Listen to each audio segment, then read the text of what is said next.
Bonjour à tous. Aujourd'hui, nous allons nous intéresser à cette question de la souffrance, du mal, de la mort, parce que c'est une question pour nous en tant que croyants, mais c'est aussi une question pour nous en tant que missionnaires. En effet, quand je me suis mis à la mission, on partait en binôme, on allait rencontrer des personnes, et souvent, quand on leur disait « nous sommes croyants, et vous ?» il y a quand même un argument qui revenait souvent, c'est comment croire en Dieu par rapport au mal dans le monde. Alors au début, je me disais, il faut peut-être que je trouve des arguments. Et puis je me suis rendu compte que c'était pas une histoire d'arguments intellectuels, et notamment en relisant le livre de Job, qui est un livre de la Bible qui parle de cette question de la souffrance, on se rend compte que Job, il a des amis qui viennent, ils essayent d'expliquer, de trouver une raison pourquoi il y a ce mal, cette souffrance dans sa vie, mais ça rejoint pas Job. Et tout d'un coup, vers la fin du livre, vers le chapitre 40, il y a une manifestation de Dieu, et c'est là où Job, sait plus quoi dire, on dit même, il met sa main sur la bouche. Parce que c'est pas de l'ordre de l'explication. C'est effectivement une fois, en rencontrant, on était en binôme, on rencontre un jeune qui s'appelait Timothée. Il me dit non, moi je peux pas croire en Dieu. Et il me dit ça, ce mal dans le monde. Et puis, dans ces situations missionnaires, ce qui est important, c'est de prendre le temps de l'écoute. Écouter la personne, l'écouter aussi avec compassion, qu'elle se sente écoutée. Et trouver peut-être les petits mots pour qu'elle nous explique. Et donc, je lui demande un peu, cette question du mal, qu'est-ce qui met derrière? Parce que souvent, à travers cette question du mal, d'une manière générale, le mal dans le monde, il y a quelque chose de très personnel. Et effectivement, ce jeune me dit, alors il avait 25 ans, qu'il avait perdu son papa à 19 ans. Et il me dit, comment croire en un Dieu qui est bon alors que j'ai perdu mon papa? Et donc, je me suis dit, je ne vais pas rentrer de toute façon, je ne peux pas expliquer cela. Mais je peux témoigner. Et j'ai essayé de témoigner comment moi aussi, à travers des deuils, à travers des souffrances, c'est en me tournant vers Dieu dans la prière que j'ai eu comme une réponse de Dieu. Pas une réponse intellectuelle, mais une réponse bienveillante d'un Dieu qui ne veut pas le mal, d'un Dieu qui est là pour nous consoler, pour nous aider. Et notamment, c'est une expérience vécue dans la prière. Et donc, pour ce jeune, je lui ai témoigné simplement de cela, que la prière m'avait aidé, que la présence de Dieu avait été pour moi une source de consolation.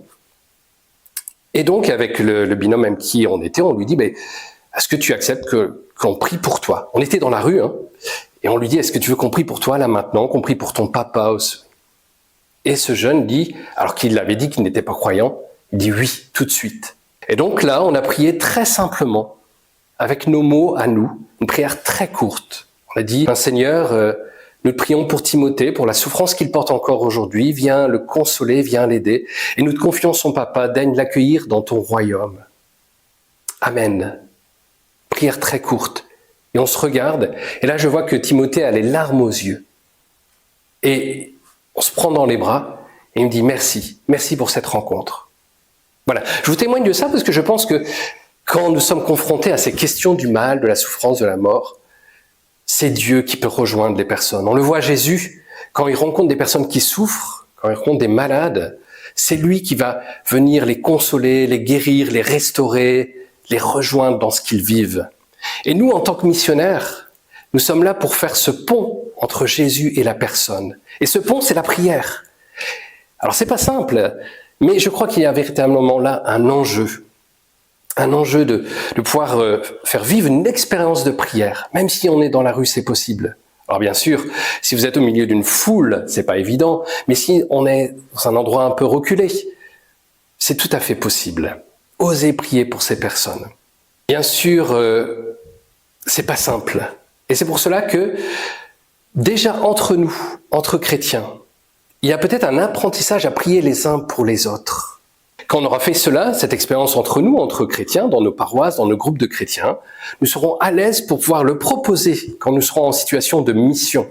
Alors de mission, comme je viens de le dire, quand on est envoyé en mission par deux, en binôme, à la rencontre des gens, mais aussi en mission dans notre cadre dans notre vie de tous les jours, dans notre vie quotidienne, au travail, dans notre club de sport, même en faisant nos courses. Il peut y avoir des discussions, ou même dans notre famille, où on se retrouve avec cette question de la souffrance et du mal, où il faudra peut-être un moment dire, voilà, moi, c'est dans la prière que le Seigneur m'a consolé, je t'invite à faire cette expérience, on peut prier pour toi si tu le veux. Donc, notre point que nous allons aborder maintenant, c'est comment faire, comment prier, et comment surtout, je vous invite à essayer de le vivre entre vous, entre paroissiens, dans votre groupe de chrétiens, pour pouvoir par la suite le vivre dans une situation de mission. Alors comment faire? D'abord, comme je l'ai dit tout à l'heure, c'est une prière courte. C'est une prière avec nos propres mots. Ce qui n'empêche pas, bien sûr, de dire aussi un « Je vous salue Marie » ou un autre Père. Mais je pense que vraiment, on est plus touché si on reprend l'intention de prière avec nos propres mots. Donc on va reprendre une intention de prière de quelqu'un. Ce qui est important aussi, on l'a déjà dit au cours de notre formation, c'est de le vivre en église. Alors ça peut se vivre aussi personnellement, avec une seule personne, mais le mieux c'est de le vivre avec une autre personne, de le vivre à 3, ça peut être aussi à 4, mais 3 me semble un bon nombre, où 2 personnes vont écouter une troisième. La troisième va formuler une intention de prière, un peu comme dans l'évangile avec Bartimée, le fils de Timée. Jésus lui dit « Que veux-tu que je fasse pour toi ?» Mais c'est cette question-là, à la personne qui va donner son intention de prière, c'est qu'est-ce qu'elle désire au fond d'elle que Jésus fasse pour elle, en ce moment, dans sa situation concrète. Et donc la personne va exprimer quelque chose. Alors ça peut être de l'ordre de la maladie, de la souffrance, d'une question, mais ça peut être simplement aussi une question de quelque chose qu'on ne comprend pas en ce moment, une question un peu difficile, une situation familiale ou professionnelle. Donc la personne exprime son intention de prière.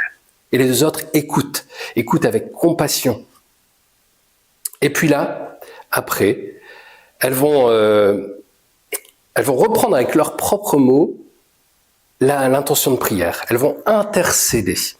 Et il y a un beau signe pour cela, c'est de poser sa main sur l'épaule de la personne. Et bien sûr, il faut que la personne accepte. Parce que pour certaines personnes, au contraire, ça va être quelque chose de rebutant de vivre cela. Donc on lui dit, est-ce que ça vous dérange si je pose ma main en signe fraternel de prière sur votre épaule? Si la personne accepte, on peut le faire. Puis là, tout simplement, comme l'exemple que j'ai donné tout à l'heure, on confie au Seigneur la personne, on prie avec nos propres mots.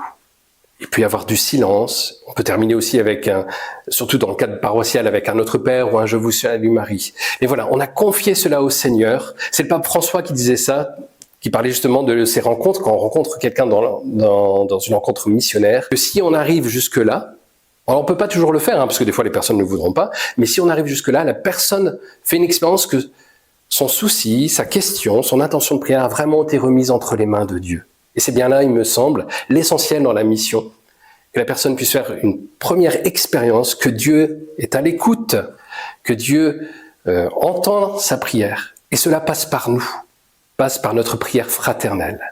Voilà, donc vivez-le déjà entre vous, entre paroissiens, et par la suite, essayez de le vivre dans un cadre de mission.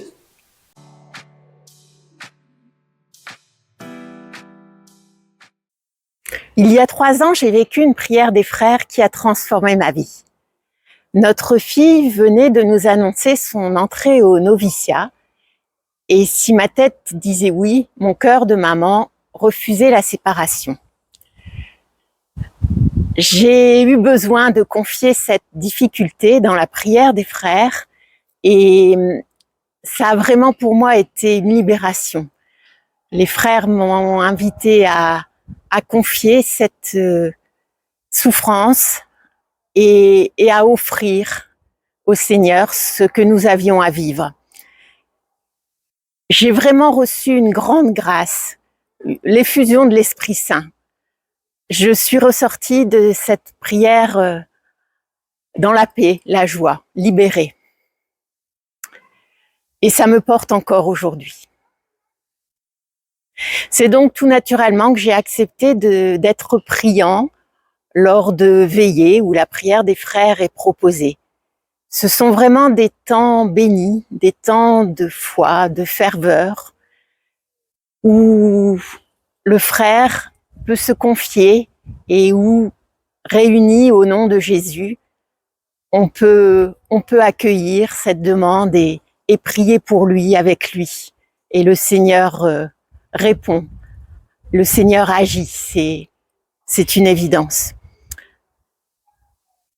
J'ai envie de dire que lorsqu'on demande des grâces, le Seigneur offre.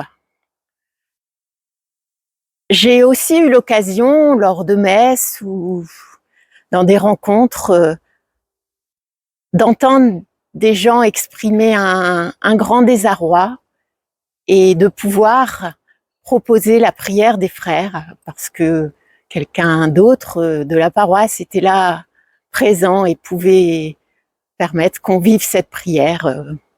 2 plus 7 personnes, il suffit d'être 2 ou 3 et le Christ est là. Et je crois que c'est vraiment un beau cadeau à offrir que d'oser cette prière des frères pour permettre à Dieu d'agir et de donner ses grâces.